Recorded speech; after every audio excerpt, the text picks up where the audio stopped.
আজকের এই দিনী আলোচনা বৈঠকের যোগ্যতম সভাপতি মহাশয়,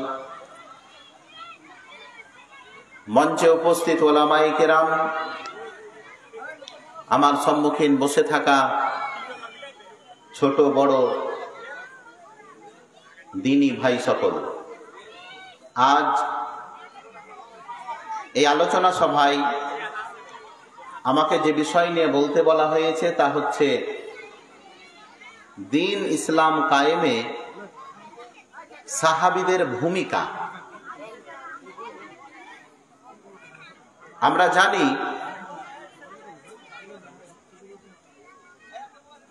নবী মুহাম্মদ রাসূলুল্লাহ সাল্লাল্লাহু আলাইহি ওয়াসাল্লামের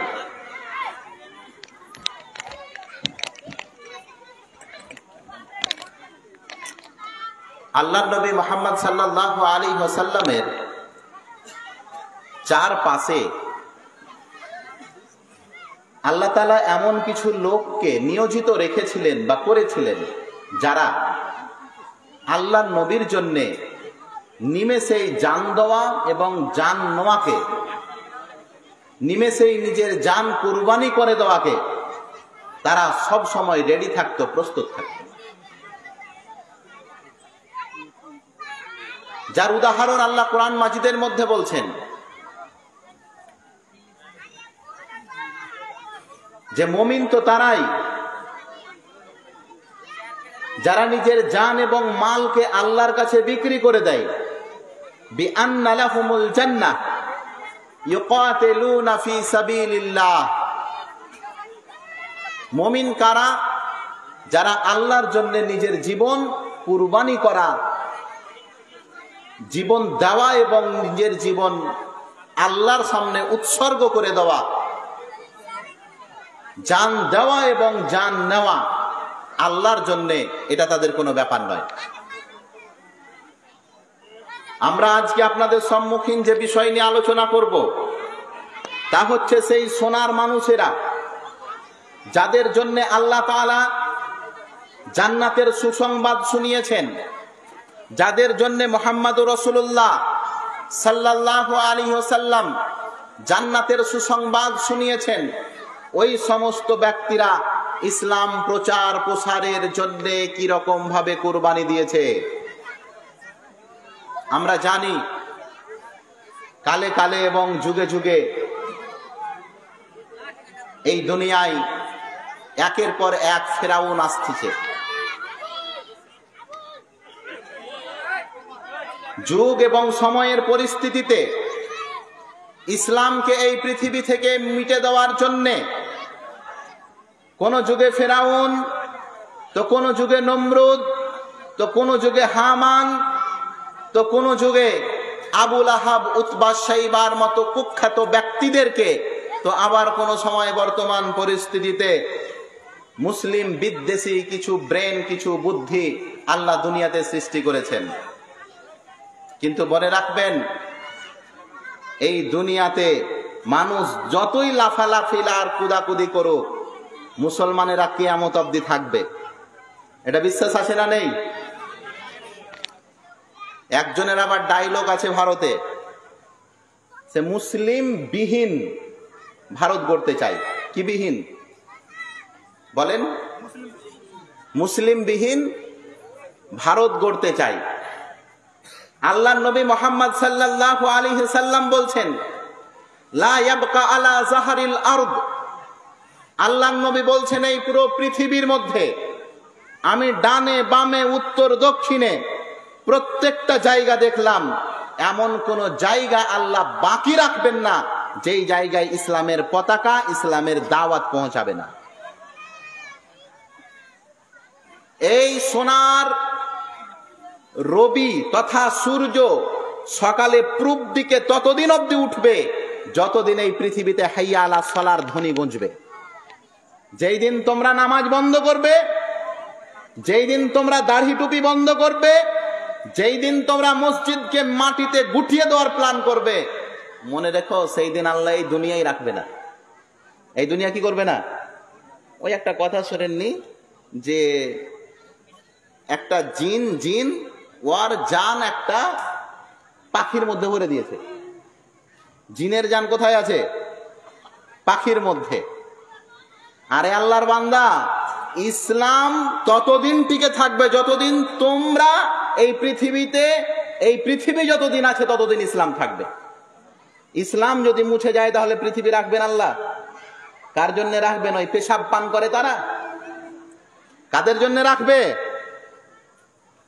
যারা ডায়লগ বাজি করে যে পেশাব পান করতে গেলে ক্যান্সারের রোগী ভালো হয়, এই অপবিত্র নোংরা গুমুত খাওয়া ব্যক্তিদের জন্য আল্লাহ এই জমিন রাখবেন? আল্লাহ রাখবেন? ইউরিদুনা লিইউতফিউ নূরাল্লাহি বিআফওয়াহিহিম ওয়াল্লাহু মুতিম্মু নূরিহি।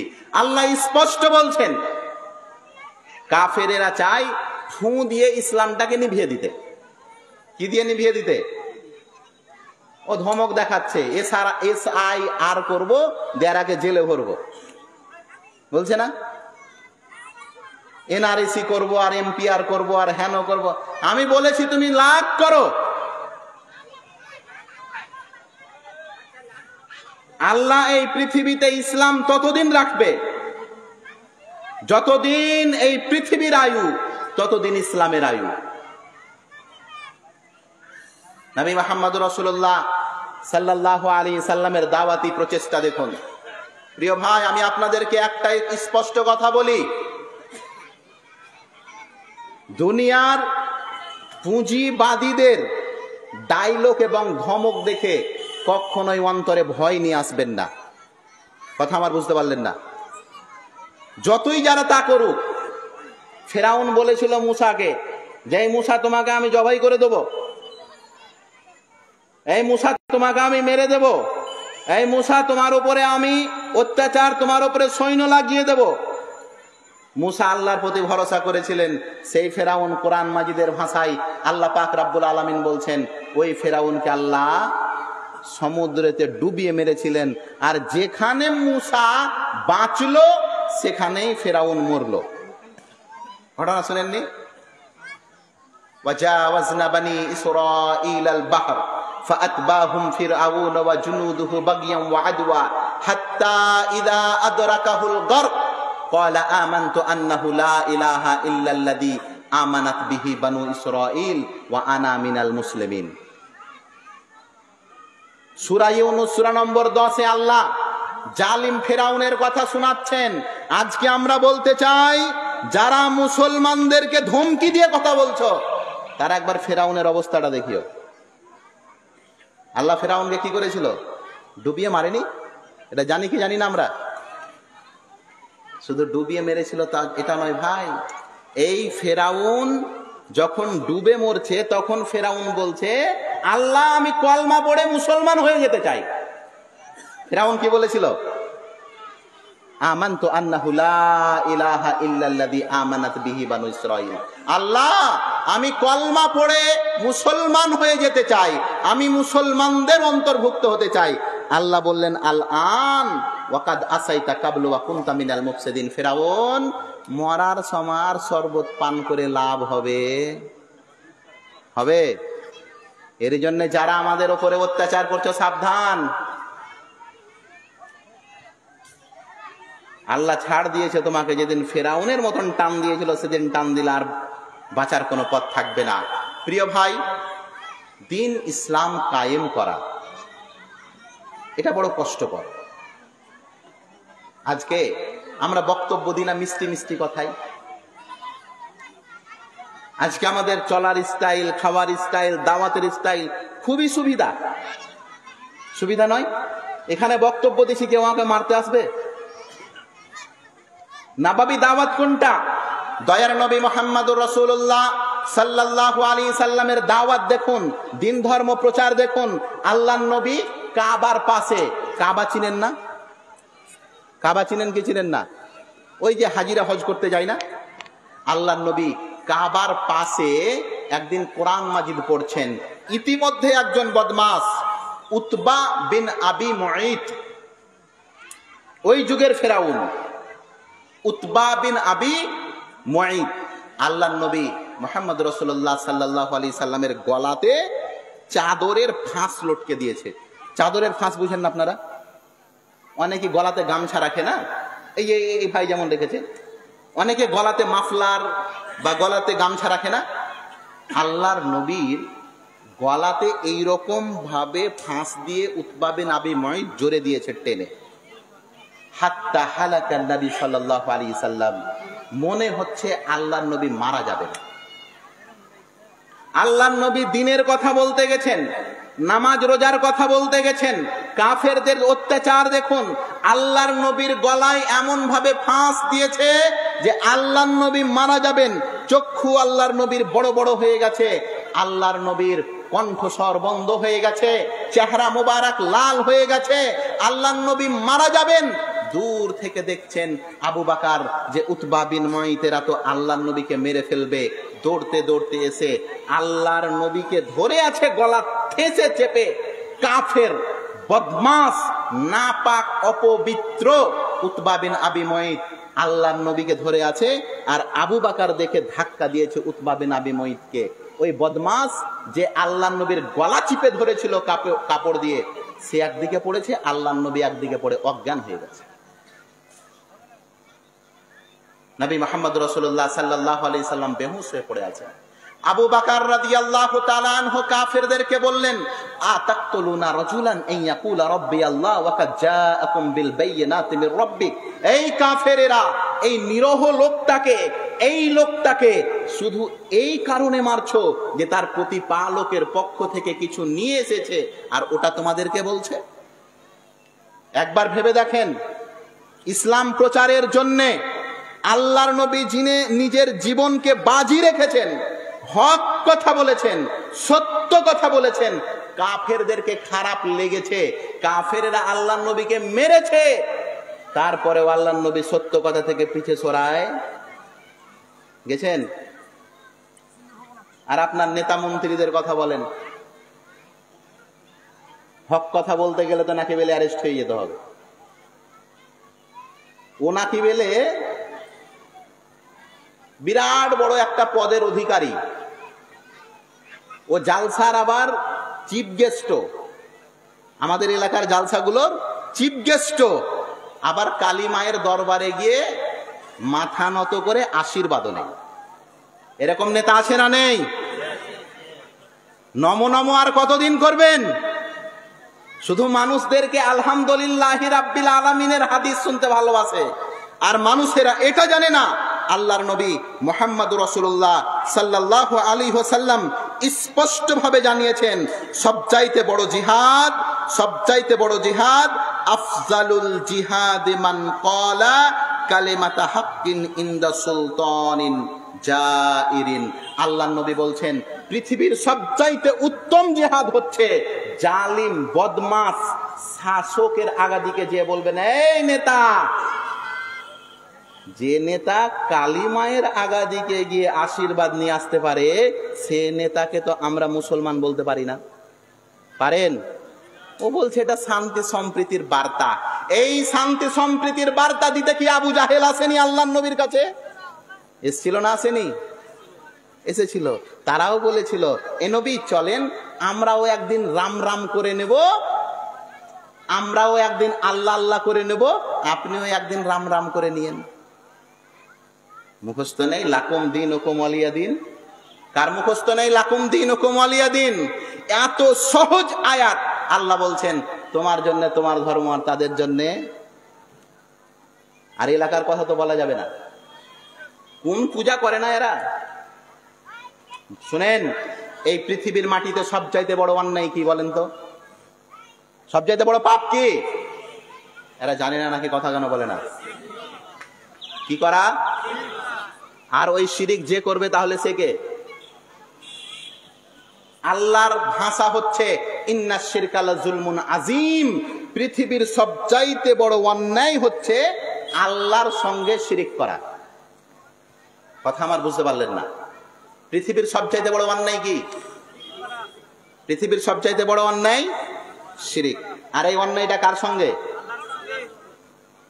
যে ব্যক্তি আল্লাহর সঙ্গে অত্যাচার করে সেই ব্যক্তিকে আপনি পানি প্রদান করেন, সেই ব্যক্তিকে আপনি মতিচুরের লাড়ু প্রদান করেন, সেই ব্যক্তিকে আপনি মিষ্টান্ন দ্রব্য পান করেন, সেই ব্যক্তির কাছে গিয়ে আপনি স্বাগত আর ওয়েলকাম জানান, সেই ব্যক্তিকে আপনি গলায় মিলে সেই দিন শান্তি সম্প্রীতির বার্তা দেন। বলেন আল্লাহর সঙ্গে জুলুম করেছে তারই জন্য আপনি তাকে হাত মিলাতে গেলেন? আপনার বোনের সঙ্গে জুলুম করতে গেলে আপনি এটা করতে পারতেন? পারতো এরা? তার মায়ের সঙ্গে যদি জুলুম করতো তাহলে তাকে সংবর্ধনা জানাতে পারতো? তার বাপের সঙ্গে জুলুম করলে এটা পারতো? তাহলে পারলো কেন?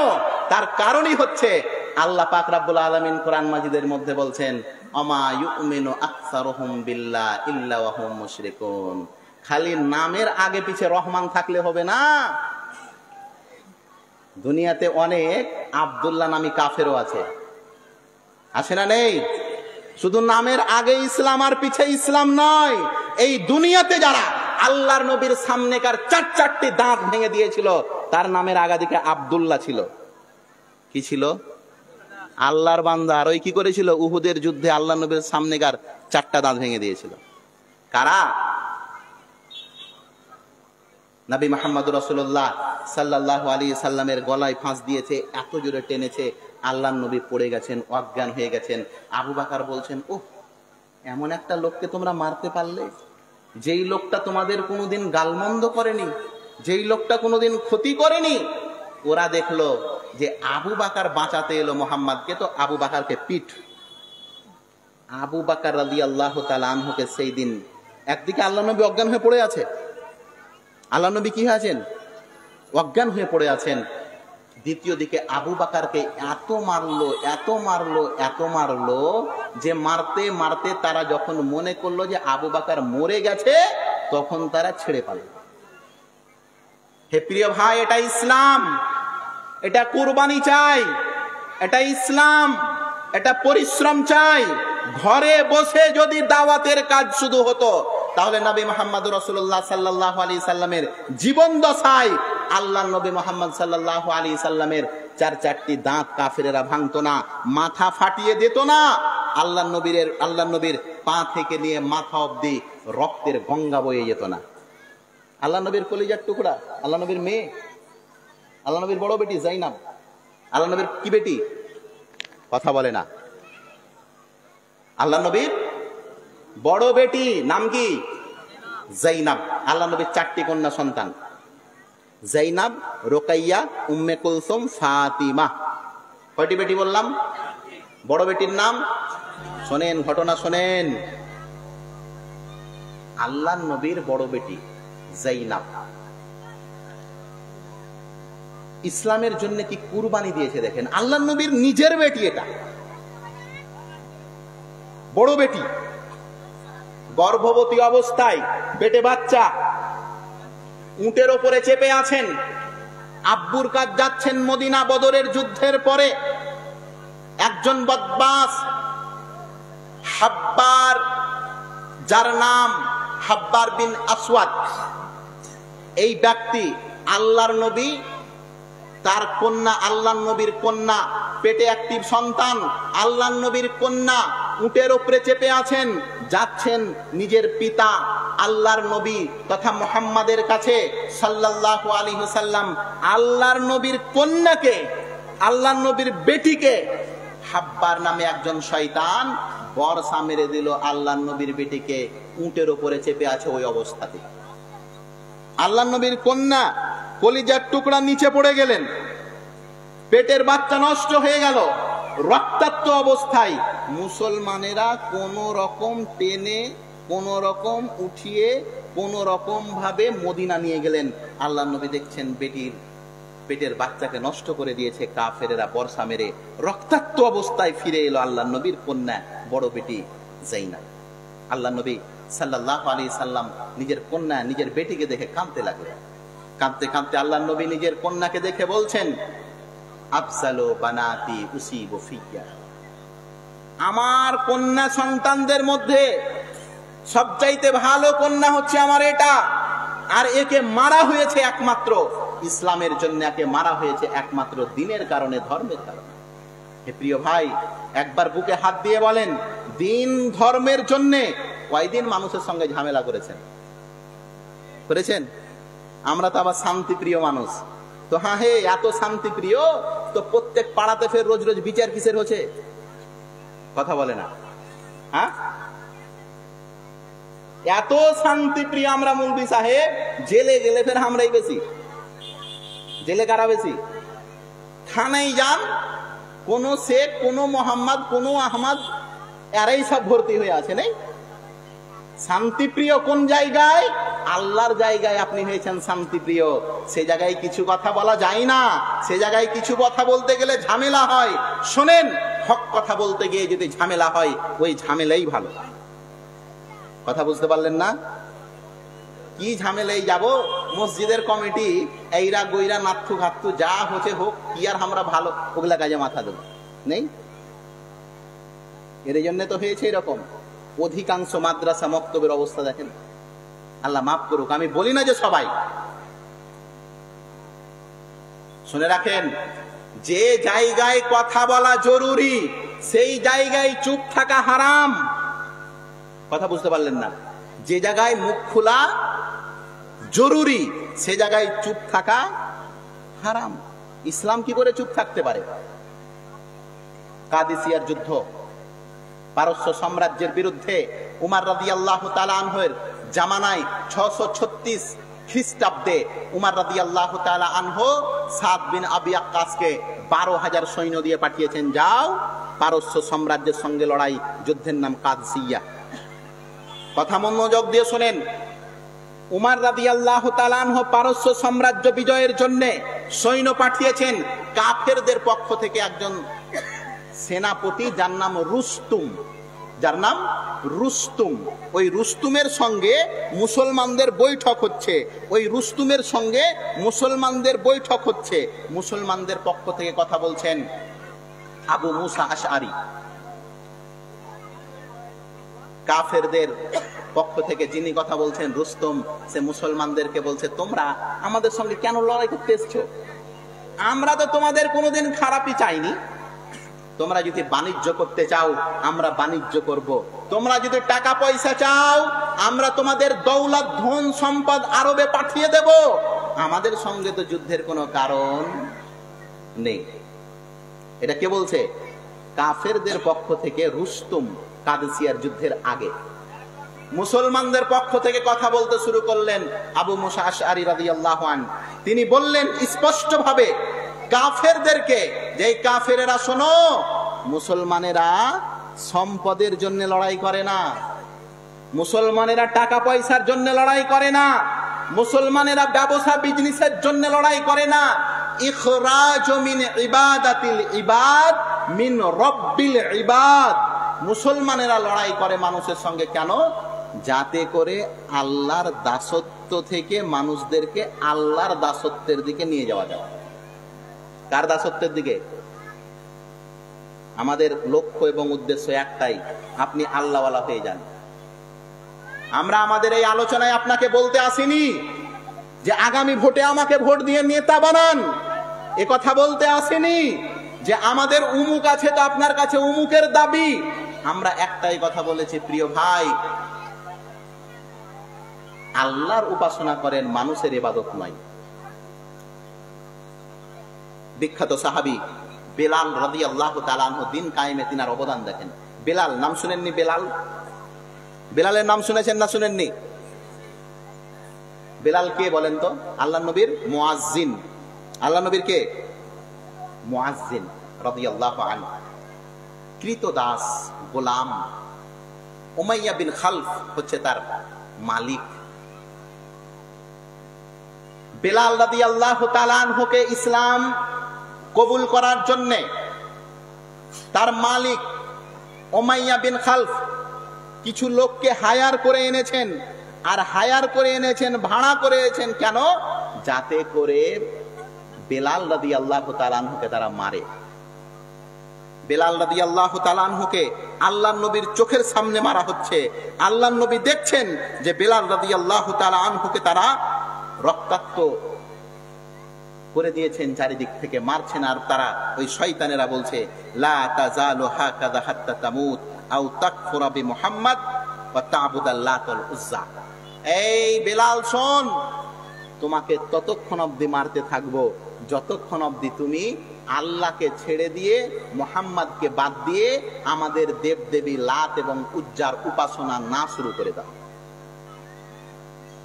আমাদের চরিত্র, আমাদের ইতিহাস হচ্ছে আমরা মাথা কেটে দিয়েছি, আমরা মাথা কাফেরদের আগাদিকে দিয়ে দিয়েছি, কিন্তু এই মাথা কোনোদিন মূর্তি পূজার আগাদিকে নিচে হয়? নিচে হয়? ওটা জালসার স্টেজে হচ্ছে, এখানে নেতা আসুক। হ্যাঁ, একটা রাস্তা উদ্বোধন হয়েছে, সাইনবোর্ডে লেখা আছে 98,265 টাকা 94 পয়সা। এই সাইনবোর্ড গুলা দেখেননি আপনারা? আপনি দেখবেন, আল্লাহর কসম আপনাকে মিথ্যা কথা বলি না, ওখানে টাকা পয়সাটাও লেখা থাকবে। বুঝতে পারলেন না? মানে কত লক্ষ, কত হাজার, কত শো, কত টাকা, কত নয়, মানে কত পরহেজগার মুত্তাকি মানুষেরা যে নয়াটাও লেগেছে নাকি?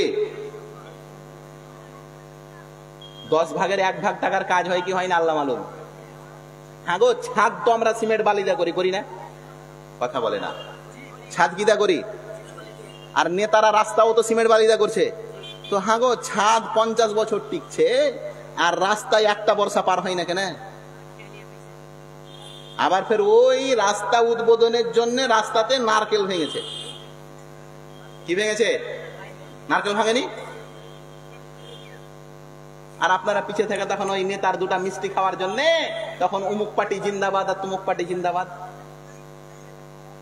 আর ইয়ারাই ফের বলছে আল্লাহ আকাশ থেকে পাখি কেন পাঠাই না, যে রকম পাখি কাবা বাঁচানোর জন্য আল্লাহ পাঠিয়েছিল। তো তোমার মতন হারামখোর লোক ছিল তারা? তারা কাফের। আল্লাহর নবীর দাদু আব্দুল মুত্তালিব কিন্তু ঈমান তোমাদের চাইতে ভালো। আব্রাহাকে বলেছিল, আব্রাহা ওই কাবাটা হচ্ছে কার ঘর জানিস? ওটা আল্লাহর ঘর, ওটা আল্লাহ বাঁচাবে। উটটি আমার, যেটি তুই ধরেছিস, উটটি আমাকে দে। তা আব্রাহা বলছে, কি মাথা মোটা মানুষ, ওদের মসজিদ ভাঙতে এসেছে আর বলছে ওটা আল্লাহর ঘর, উটটি লিয়ে বেশি চিন্তা। তখন আল্লাহ নবীর দাদু আব্দুল মুত্তালিব বলেছিলেন, ঘরটা কার? আল্লাহর। তো বাঁচাক আল্লাহ। এই ঈমান আজকে আমাদের আছে? আপনার ঈমান তো মুখ পার্টিকে ভোট না দিতে গেলে এনআরসি হবে নাকি? তো যান ঠেকান গা, এসআইআর যে হচ্ছে, বলেন বাপের বেটা কাগজ দেখাবো না, যা হয় হবে। তখন যে ফের যেদিন থেকে ঘোষণা হয়েছে 18 বার খালি ভোটার কার্ড আর আধার কার্ড ঠিক করে বেড়াচ্ছেন গো, বেড়ান না? বন্ধু শোনেন, আপনাকে একটা স্পষ্ট কথা বলে যাই, এটা ওদের একটা টাল বাহানা। এই যে কাগজ দেখা দেখি না, এটা একটা টাল বাহানা। ওরা যদি 14 রকম কাগজ চায়, আপনি 14 রকম কাগজ তাদের টেবিলে যেই দিন রাখবেন, ওরা তখন বলবো 15 নম্বর কাগজ খানটাও লাগবে। কি লাগবে? অত সস্তা আপনি মনে করছেন? প্রিয় ভাই, এটা ইসলাম। বেলাল রাদিয়াল্লাহু তাআলা আনহুকে পিটাচ্ছে। বেলাল রাদিয়াল্লাহু তাআলা আনহু নির্ভীক কণ্ঠে কাফেরদের চোখে চোখ রেখে বলছেন, এই কাফের শোন, আল্লাহ এক অদ্বিতীয়, আল্লাহ এক অদ্বিতীয়, আল্লাহ এক অদ্বিতীয়। এই মাথা আমাদের কোনোদিন কোন মূর্তি পূজার আগাদিকে নত হয়নি, ইনশাআল্লাহ কোনোদিন নত হবে? কোনোদিন নত হবে না। এই মাথা এর জন্য তৈরি হয়নি। নবী মুহাম্মদ রাসূলুল্লাহ সাল্লাল্লাহু আলাইহি সাল্লাম দিন প্রচার করছেন, এর মধ্যে প্রথম দিকে ইয়াসিরের পরিবার, পুরো একটা ফ্যামিলি। ইয়াসিরের স্ত্রীর নাম হচ্ছে সুমাইয়া, আর তার দুটি পুত্র, একটা হচ্ছে আম্মার আর একটা হচ্ছে আব্দুল্লাহ। ভালো করে শোনেন, আজকে আমাদের অনেক চিন্তা না, আমি মরে যদি যাই আমার ছেলে পেলে কি করবে, বলছেন না? সব চিন্তা মেইয়া ছেলেকে নিয়ে, আল্লাহকে নিয়ে কোনো চিন্তা নেই। আল্লাহু আকবার। জাবিরের পিতা জাবির বিন আব্দুল্লাহ বিন আমির, জাবিরের পিতা আমির, জাবিরের পিতা আব্দুল্লাহ বিন আমির। জাবির নাম শুনেননি? ওই বিখ্যাত সাহাবী, ছোট ছোট ছোট ছোট 7-8টা ছেলে পিলে রেখে জাবিরের পিতা উহুদের প্রান্তে যুদ্ধ করতে যাবেন, দিন ধর্ম বাঁচানোর জন্য, ইসলামের জন্য, কুরবানি দেওয়ার জন্য। ছোট ছোট ছেলে পিলে, তার মধ্যে জাবেরই বড়, তখন একটু বড়, জাবেরও বড় হয়নি এত যে ইনকাম করতে পারবে। তারপরে বেটা বেটি গুলো ছোট ছোট ছোট। জাবিরের পিতা উহুদের প্রান্তে রওনা দিচ্ছেন। জাবিরের মা পিছন থেকে জাবিরের আব্বাকে জড়িয়ে ধরে বলছে, ও প্রিয়তম স্বামী, আপনি যুদ্ধ চলে যাচ্ছেন, যদি আপনার কিছু হয়ে যায় তো আমি ছোট ছোট বেটা বেটি গেলে কোথায় যাব?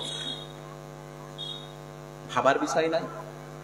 জাবিরের পিতা বদরের উহুদের যুদ্ধে যাচ্ছেন, আর জাবিরের মা জাবিরের আব্বাকে বলছে, ও জাবিরের পিতা, আপনি যে যুদ্ধে চলে যাচ্ছেন, আপনার যদি কিছু হয়ে যায় আমরা কি করব? আমরা কোথায় যাব? এই ছোট ছোট ছেলে মেয়েদেরকে নিয়ে আমি কোথায় যাব? আইনাল মুলতাকিয়ান ইয়া আবা জাবির, এই জাবিরের পিতা, যদি আপনার কিছু হয়ে যায় তো ছোট ছোট বেটা বেটি নিয়ে আমি আপনার সঙ্গে কোথায় দেখা করব? জাবিরের আব্বা বললেন, মুলতাকিয়ানে ফিল জান্নাহ, ও জাবিরের মা শোনো, আমার যদি উহুদের যুদ্ধে কিছু হয়ে যায় তো জেনে রেখো, তোমাদের সঙ্গে আমার দেখা হবে জান্নাতের মধ্যে। একবার তামান্না হয় না? স্ত্রীর জন্য তুমি দাড়ি চাচতে পারো, স্ত্রীর জন্য তুমি নামাজ ছাড়তে পারো, স্ত্রীর জন্য তুমি হারাম ইনকাম করতে পারো, অথচ তারা তেমন ছিল যারা পৃথিবীর সমস্ত ধন দৌলতকে একদিকে রেখেছে, যখন আল্লাহর নবী যুদ্ধের প্রান্তে ডেকেছেন তখন নিজের জানকে বিলিয়ে দিয়েছেন। এরা তো ওরাই যাদের ব্যাপারে কোরআন মাজিদের মধ্যে আল্লাহ বলছেন, অমিনান নাসি মান ইয়াশরি নাফসাহু ইবতিগা মারযাতিল্লাহ ওয়াল্লাহু রাউফুম বিল ইবাদ। আল্লাহ বলছেন, মানুষের মধ্যে কিছু মানুষ এমন আছে যারা আল্লাহকে খুশি করার জন্য নিজের জানকে বিলিয়ে দেয়। কি করে? আল্লাহকে খুশি করার জন্য নিজের জানকে বিলিয়ে দেয়।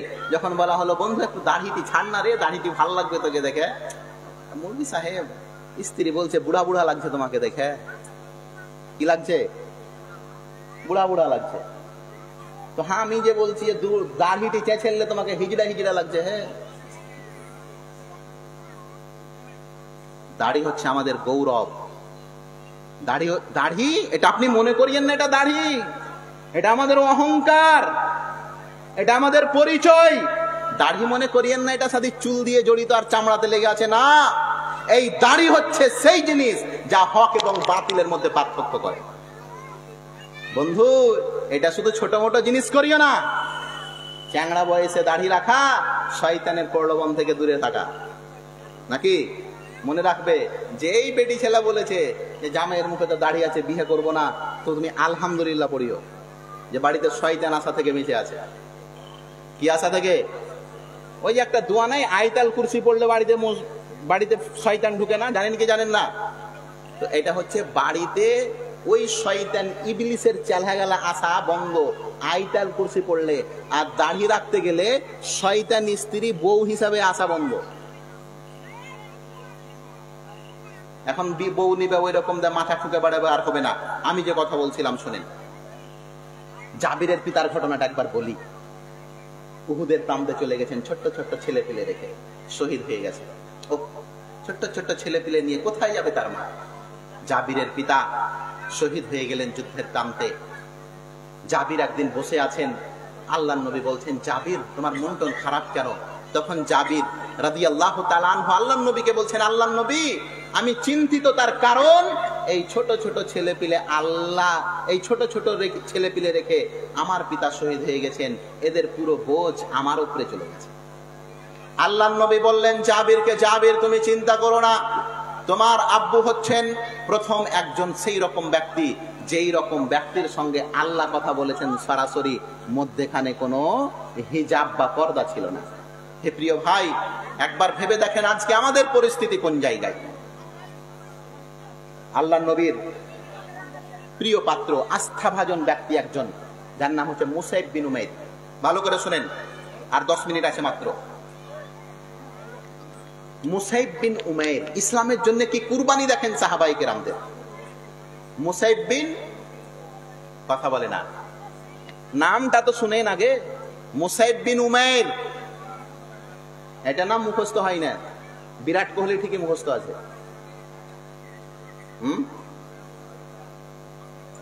মুসাইব বিন উমাইর মদিনায় ইসলামের কথা বলছেন, আর মুসাইব বিন উমাইর মদিনা গেছিলেন আল্লাহর নবীর পূর্বেই। মুসাইব বিন উমাইর ইসলামের কথা বলছেন মদিনায়। ইতিমধ্যে আউস গোত্রের নেতা নবী মুহাম্মদ রাসূলুল্লাহ সাল্লাল্লাহু আলাইহি সাল্লামের যেটা দাওয়াত, রাসূল সাল্লাল্লাহু আলাইহি সাল্লামের যেটা বার্তা, মুসাইব বিন উমাইরকে আল্লাহর নবী মদিনার মাটিতে বলার জন্য নির্ধারণ করেছিলেন। মুসাইব বিন উমাইর সেই কথা বলতে চলে গেলেন সাদ বিন মুআজকে, আউস গোত্রের নেতা।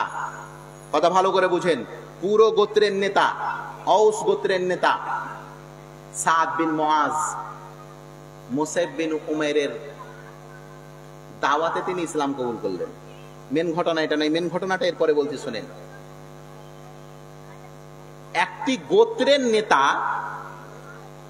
আউস গোত্রের নেতা হচ্ছে সাদ বিন মুআজ, ইসলাম কবুল করলেন। কবুল করার পরের ব্যাপারটা দেখেন, কবুল করার পরের দিনই তিনি কবুল করেছেন ইসলাম, সেই দিনই। কথা বুঝতে পারলেন না? আবার ভালো করে শুনেন। আউস গোত্রের নেতা সাদ বিন মুআজ, এই কথাটাকে বুঝতে পারছেন? ইসলাম কবুল করলেন মুসাইব বিন উমাইরের হাতে, আর ইসলাম কবুল করার পরে পরে একদিনও হয়নি তিনি নেতা না, তিনি সর্দার। তিনি একটা বৈঠক ডেকেছেন পুরো আউস গোত্রের লোকদেরকে নিয়ে। কথা কি আবার বুঝতে পারছেন? আউস গোত্রের তো নেতা তিনি। আউস গোত্রের নেতা হিসাবে ইসলাম কবুল করার দিনই, সেই দিনই, সেই সময় সঙ্গে সঙ্গে পুরো গোত্রের লোককে ডেকেছেন। একদিনও পার হতে দেননি তিনি। ডেকে সমস্ত গোত্রের লোককে বলছেন, কাইফা তা'লামুনা আমরি ফীকুম, এই আমার গোত্রের লোকেরা, আউস গোত্রের লোকেরা, শোনো, তোমরা আমাকে নেতা হিসাবে তোমরা কেমন পেয়েছো? একজন নেতা দেখেন সাধারণ মানুষকে বলছে, বলো তো আমাকে যে তোমরা দায়িত্ব দিয়েছো, দায়িত্বটা আমি কেমন ভাবে পালন করছি? সবাই তখন ওই নেতা তিনাকে বললেন, আনতা সাইয়্যিদুনা ওয়া আনতা আফজালনা, আপনি হচ্ছেন আমাদের মধ্যে শ্রেষ্ঠ, আপনি হচ্ছেন আমাদের মধ্যে ভালো, এরই জন্য তো আপনাকে নেতা বানিয়েছি। নবী মুহাম্মদ রাসূলুল্লাহ সাল্লাল্লাহু আলাইহি সাল্লামের বার্তা, আল্লাহ পাক রব্বুল আলামিনের এই কথা একজন সাহাবী শোনার পরে সঙ্গে সঙ্গে নিজের গোত্রের লোকদেরকে ডেকে বললেন, ওই শোনো, যারা আমাকে নেতা হিসাবে মেনেছো তারা যদি সন্ধ্যা হতে হতে মুসলমান না হয়ে যাও যেমন ভাবে আমি মুসলমান হয়েছি, তাহলে আমি তোমাদের কাউরি সঙ্গে আর কালকে থেকে কথা বলবো না। সাদ বিন মুআজ ইসলাম কবুল করার পরে সমস্ত গোত্রের লোকদেরকে বলছেন, আমি মুসলমান হয়েছি, তোমাদেরকেও মুসলমান হতে হবে। যদি তোমরা সন্ধ্যা হতে হতে মুসলমান না হও, তাহলে কালকে থেকে আর নেতাও হব না, সর্দারও হব না, কালকে থেকে তোমাদের সঙ্গে কাউরি আর কথাও বলবো না। মাত্র একদিনে সন্ধ্যা হতে হতে আউস গোত্রের 2 থেকে 3 জন ব্যক্তি বাদ দিয়ে সমস্ত লোক মুসাইব বিন উমাইরের দাওয়াতে মুসলমান হয়ে গেছিল। আজ আমাদের পরিস্থিতি কি? আমরা সর্দার হওয়ার জন্যও তো আজকে পোল্ট্রি মুরগি খাওয়াই না? আর নেতা হতে গেলে তো কয়দিন যে পোল্ট্রি মুরগি খাওয়াই ওটা তো বলা যাবে না। যেই দিন থেকে নমিনেশন জমা পড়েছে মৌলভী সাহেব, একদিন এক ফুল, তার একদিন আর এক ফুল, আর একদিন আর এক ফুল, আর একদিন আর এক ফুল, বাড়িতে বলে দিয়েছেন যে রাতে আর খাবো না ভাত, ওই নেতার আমাকে জায়গির লিয়েছে। প্রিয় ভাই শোনেন, ইসলাম তো এমন একটি জিনিস যে যারা নিজের জীবনকে ধন্য করেছে, যারা নিজের জীবনকে ধন্য করেছে, এই ইসলামের ছত্র ছায়ায় এসেই ধন্য করেছে। প্রিয় ভাই, আমি আমার আলোচনার শেষ মুহূর্তে আপনাদের উপদেশ স্বরূপ যে কথা আমি বলতে চাইছি, প্রিয় ভাই, নবী মুহাম্মদ রাসূলুল্লাহ সাল্লাল্লাহু আলাইহি ওয়াসাল্লাম এই সাহাবায়ে কেরামদেরকে প্রশিক্ষণ দিয়েছিলেন দাওয়াতে। আর এই দাওয়াতেরই এটা ভূমিকা, এই দাওয়াতেরই এটা কুরবানি, যে সাহাবায়ে কেরাম নিজের জীবনকে তুচ্ছ করে বিলিয়ে দিয়েছিলেন একমাত্র দিন ধর্ম প্রচার প্রসারের জন্য। আমরা কে না জানি আবু বকর রাদিয়াল্লাহু তাআলা আনহুর কথা।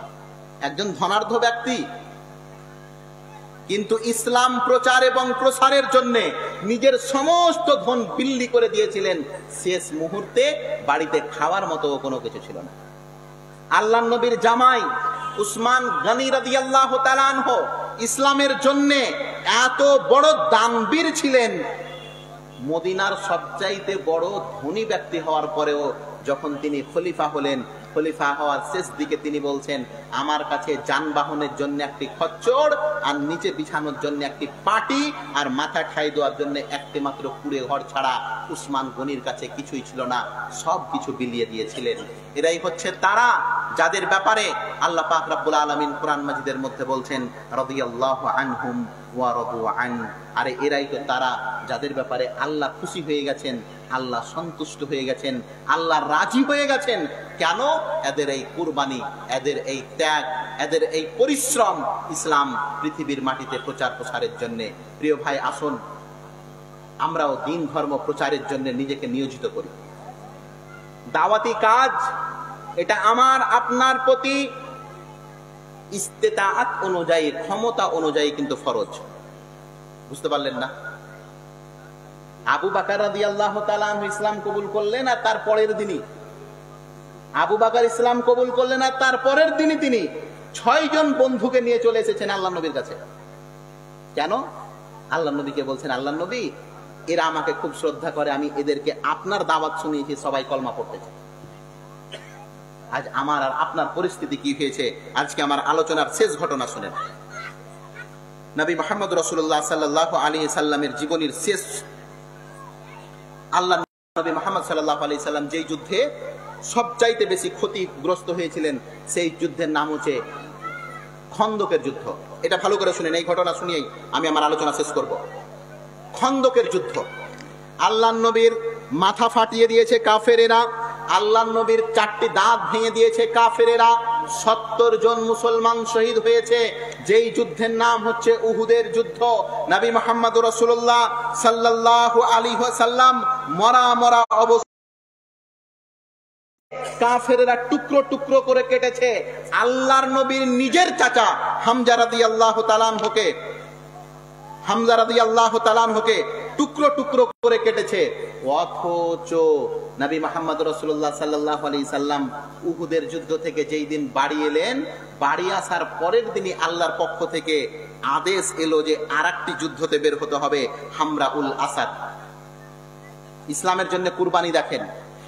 যারা মাথা ফাটলো, যাদের রক্ত এখন অবধি শরীর থেকে বন্ধ হয়নি, আল্লাহর নবীর সামনেকার 4টা দাঁত ভেঙে গেছে, এমনকি সমস্ত সাহাবায়ে কেরাম সেই দিন ছিলেন ক্ষতিগ্রস্ত। কাউ ছিল উহুদের যুদ্ধে কাফের, কিন্তু তার পরের দিনই আল্লাহর পক্ষ থেকে আদেশ এলো আরেকটি যুদ্ধতে বের হতে হবে, হামরাউল আসাদ। যতজন সাহাবায়ে কেরাম বেঁচে ছিলেন, আম্মাজান আয়েশা জিজ্ঞাসা করছেন যে আমাদের সেই দিন বাঁচা সাহাবায়ে কেরাম ছিলেন প্রায় 630 জন, তার মধ্যে 620 জনই এই যুদ্ধতে চলে গেছে। একজনই কথা বলেননি, আল্লাহর নবী, উহুদের যুদ্ধে আমার পা ভেঙেছে কালকেই, আজকে একটু আমাকে রিহাই দেন, একটু মাফ করেন। আজকে আমাদের পরিস্থিতি কি? আজকে আমাদের ইজতেমাগুলোয় আপনাকে ডাকতে গেলে আপনি দোহাই দেন কাজের ব্যস্ততার। হে প্রিয় ভাই, আল্লাহকে কি দোহাই দেবেন? আমি আমার আলোচনার এখান থেকেই শেষ করছি। আমি বলতে চাইছি যে কথা, অবশ্যই আপনারা জ্ঞানীগুণী মানুষ এই কথাটা ভালো করে বুঝবেন। দ্বীন ইসলাম আপনার জন্য কুরবানি চাই, আর এই কুরবানি দাওয়াতের জন্য অপরিহার্য। আল্লাহ যেন আমাদের সকলকে এই দাওয়াতের কাজের জন্য কবুল করে নেন। আল্লাহুম্মা আমিন। ওয়া আখিরু দাওয়ানা আলহামদুলিল্লাহি রাব্বিল আলামিন। আসসালামু আলাইকুম ওয়া রাহমাতুল্লাহ।